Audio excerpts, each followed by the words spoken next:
প্রত্যেক রাতেই কিন্তু আল্লাহ পাক প্রথম আসমানে নেমে আসেন, প্রত্যেক রাতে, শুধু শবে বরাতের রাতে নয়, শুধু নিসফে শাবানের রাতে নয়, কিন্তু প্রত্যেক রাতেই আল্লাহ পাক প্রথম আসমানে নেমে আসেন।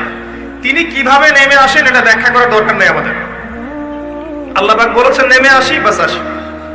কারণ সবকিছু আমরা যুক্তি, বিজ্ঞান, দর্শন দিয়ে প্রমাণ করতে পারবো না, পারবো?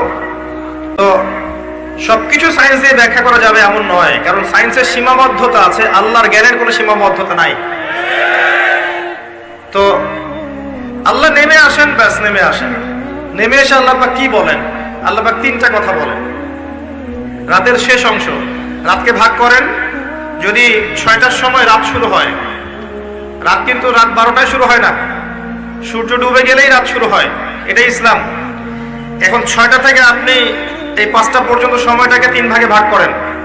শেষের অংশ ধরে নেন যে 1টা থেকে 5টা, কথার কথা আমি এস্টিমেট করলাম, এই সময়টুকুতে আল্লাহ রাব্বুল আলামিন কাছে নেমে আসে প্রথম আসমানে, অর্থাৎ তার রহমত নিকটবর্তী হয় এবং